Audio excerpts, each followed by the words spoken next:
Assalamualaikum warahmatullahi wabarakatuh. Selamat datang di channel saya dan semoga Anda semua bisa mendapatkan informasi yang menarik dan mungkin ada beberapa ilmu-ilmu dasar elektronik ya, setidaknya sedikit memahami ya. Di sini kita ada unit di mana ini adalah power supply atau power supply switching. Ini punya saya sendiri, bukan punya orang. Dan di sini dengan kerusakan itu ketika dibersihin hanya ditiup-tiup saja pakai angin. Karena debunya udah tebel banget, jadi saya tiup-tiup saja. Posisi mesin on itu langsung konslet ya, nggak tahu dari mana. Setelah dibuka itu di bagian bawah ada bekas gosong, dan di heatsink itu di balik tangan itu ada. Dan untuk membersihkan saya gunakan yang instan saja yang saya punya. Kalau ada thinner lebih bagus dengan thinner, karena saya adanya metil atau Tauson karena pekerjaan saya juga rutinitas itu mengerjakan kulkas. Ya, gunakan metil untuk membersihkan PCB ataupun heatsink atau yang lainnya ya.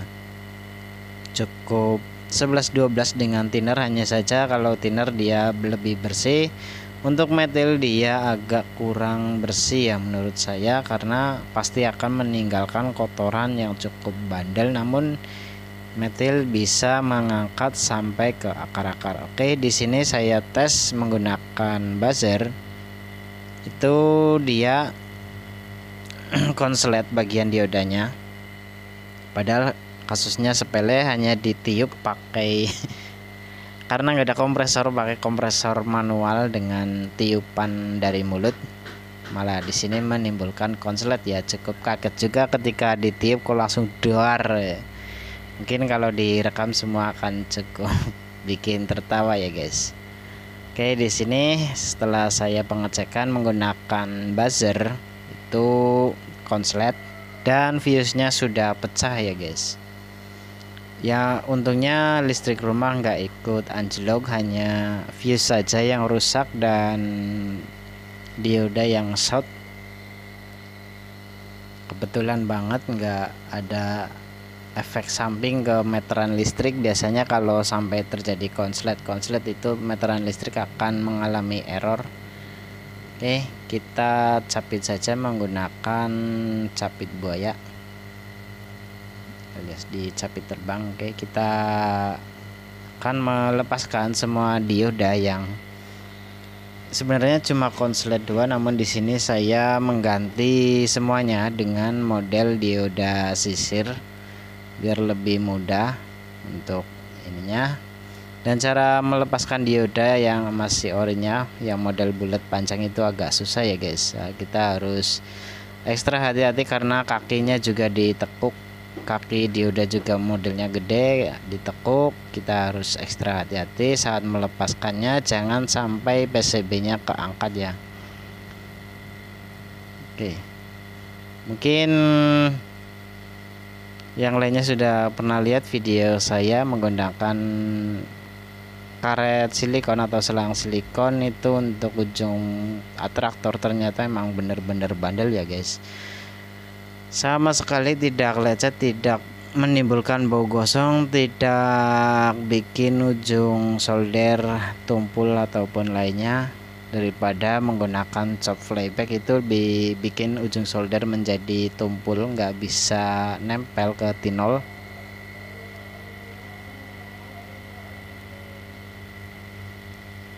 Di sini saya coba mencongkel dengan cutter. Itu agak susah juga ya, karena nggak tahu holdernya kurang kuat juga. Mungkin lain kali saya akan bikin holder yang lebih kuat dari PCB terkecil sampai PCB terbesar. Ini karena mungkin capitannya cuma satu model, bukan di press kanan kiri, jadi agak susah ya untuk megang. Mungkin nanti dibikinkan ya.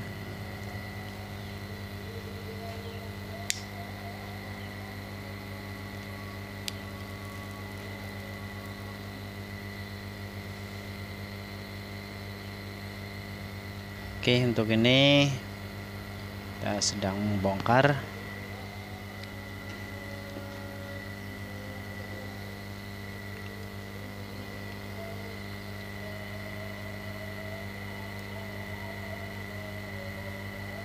Agak repot guys, karena kita harus nyolder dan diangkat, kakinya dilurusin ke atas agar bisa ditarik keluar. Dan cara ini tidak direkomendasikan, namun karena keadaan agak darurat saya gunakan cara seperti ini. Kalau sampai cutternya meleset saja, jari bisa kena cutter atau yang lainnya ya. Oke, disinilah saya gunakan alat bantu kedua, yaitu menggunakan obeng lancip kecil atau min. Itu dimasukkan dan saya akan melakukan penyolderan kaki agar mudah dilepas. Itu saya lepas satu-satu biar enggak bikin berantakan atau bikin rusak lainnya.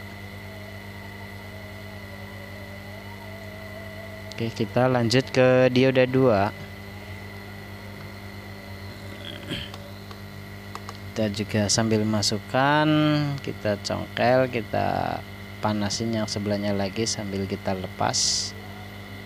Lanjut ke dioda 3 sampai ke dioda 4, caranya sama, tinggal dicongkel sebelah dulu, dilepas, yang sebelahnya lagi disolder agar benar-benar lepas dari PCB ya.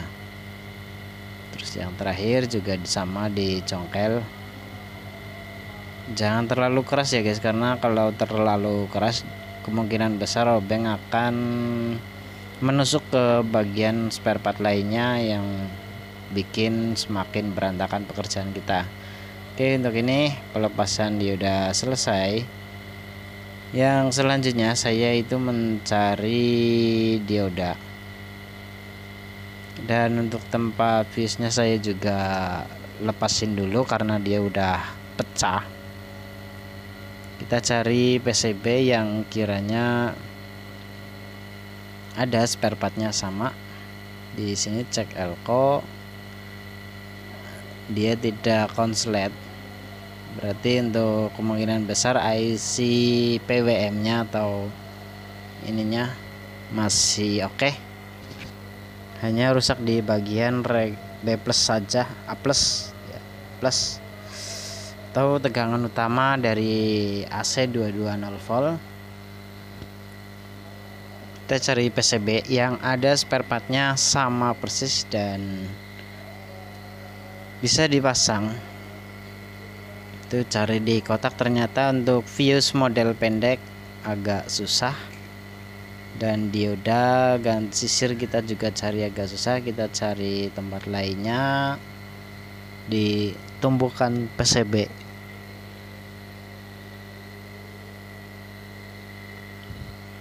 Oke, kita sudah dapat kayaknya IC atau dioda sisir ya, dimana dioda untuk ujung output dan inputnya itu di satu bagian, itu namanya dioda sisir, bukan dioda kelabang ya. Oke, di sini saya dapat ada 2 dioda. Saya coba timbangkan, yang ini kita lepas dulu, siapa tahu sama tempatnya, karena melihat ampernya lebih gede dari yang pertama yang model kecil.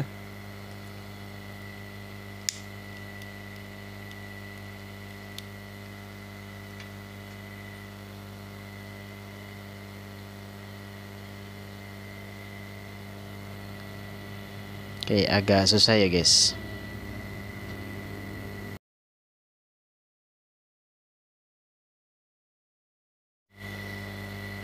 Oke, setelah kita melepaskan dioda, kita coba pasang, dan saya sudah coba beberapa kali itu, namun yang cocok dioda sisir yang kecil ya, karena dia ukurannya cukup pas, mungil, dan ya nggak memakan tempat di PCB. Kita pasang saja dioda sisirnya, kita letakkan kakinya yang pas biar nggak lepas untuk melakukan penyolderan.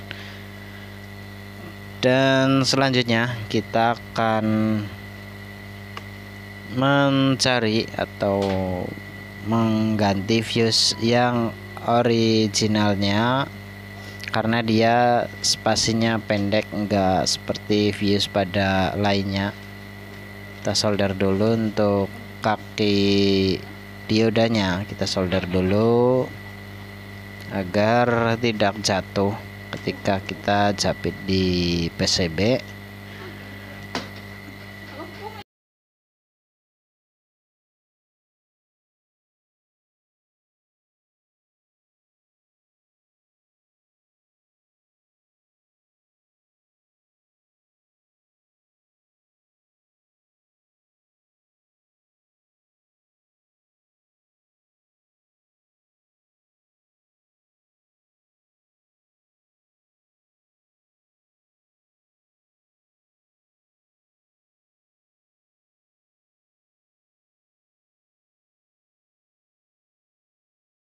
Oke, di sini kita mencari fuse-nya.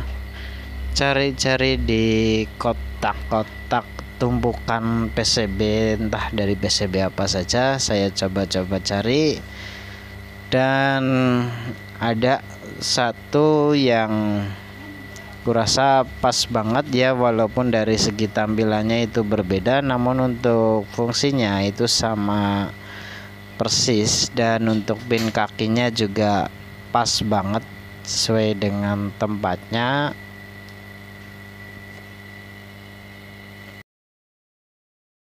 Oke, dan akhirnya kita menemukan di sini ada fuse-nya model kotak hitam, dan di sampingnya itu udah terlihat jelas banget ada tulisannya fuse 3 ampere. Ya cukup lah, sebenarnya sih kegedean, agak kegedean dikit, namun gak masalah. Yang penting ada fuse-nya, udah mendingan daripada tidak sama sekali. Kita lepaskan. Agak susah ya guys, mungkin karena kaki fuse-nya sedikit dibentangkan dari pabriknya agar tidak mudah lepas.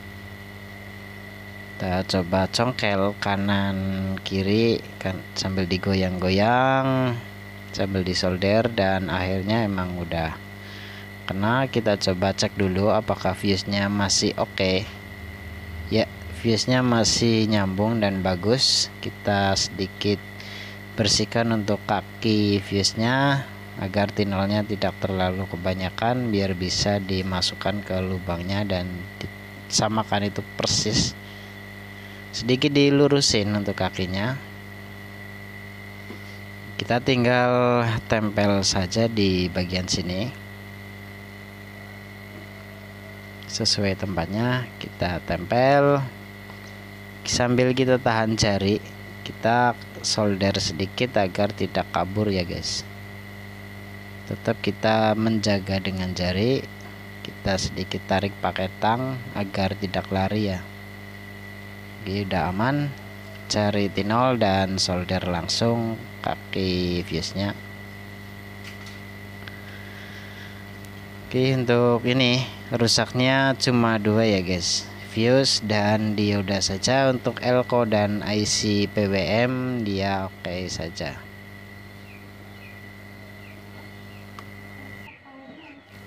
Di sini kita langsung melakukan, setelah selesai pemasangan pada body atau casingnya atau casing power supply-nya, kita lanjut melakukan pengetesan atau uji coba pada power supply apakah sudah berhasil. Kita sebelumnya udah saya coba berhasil dan saya pasangkan pada body. Saya akan tes lagi, takutnya ketika dipasang ada efek samping entah dari konslet ataupun yang lainnya. Kita biar lebih oke lagi, biar nggak penasaran ya guys. Kita coba colokan seperti apa hasilnya. Oke, kita colokannya guys. Alhamdulillah udah oke guys, sudah menyala lampu indikatornya yang menandakan bahwa unit ini dia oke. Untuk bodinya agak sedikit terasa nyetrum ya, nggak tahu emang fotocouplernya atau optocouplernya minta ganti atau gimana. Namun di sini oke lah, nggak ada masalah selama dipegang itu masih aman saja, tidak bikin tersengat lebih ya. Menurut saya aman saja, yang penting sama unit itu aman, nggak ada masalah. Oke, kita akan coba ukur tegangan outputnya apakah sesuai dengan spesifikasinya. Dia seharusnya 12 volt. Kita coba ukur ya, dia 12,21 volt. Di sini menandakan dia sudah berhasil dan pokoknya udah mantap ya guys. Nih kita lihat untuk labelnya itu dari merek Emiko ya, Emiko ya, Emi Spasiko. Dan untuk outputnya dia adalah 12 volt 3 ampere. Cukup lumayan juga ya guys untuk ini 12 3 volt itu cukup, 12 volt cukup banyak digunakan dan hasilnya udah sip. Oke, yang ini buat kita pasang kembali ya, kita akan pasang kembali di unit saya sendiri dan alhamdulillah sudah berhasil ya guys, itu udah menyala dan semua unit sudah bekerja sesuai semestinya sambil kita juga sempat ngerapiin kabel. Oke, terima kasih dari saya, semoga bermanfaat dan terima kasih. Sekian, wassalamualaikum warahmatullahi wabarakatuh.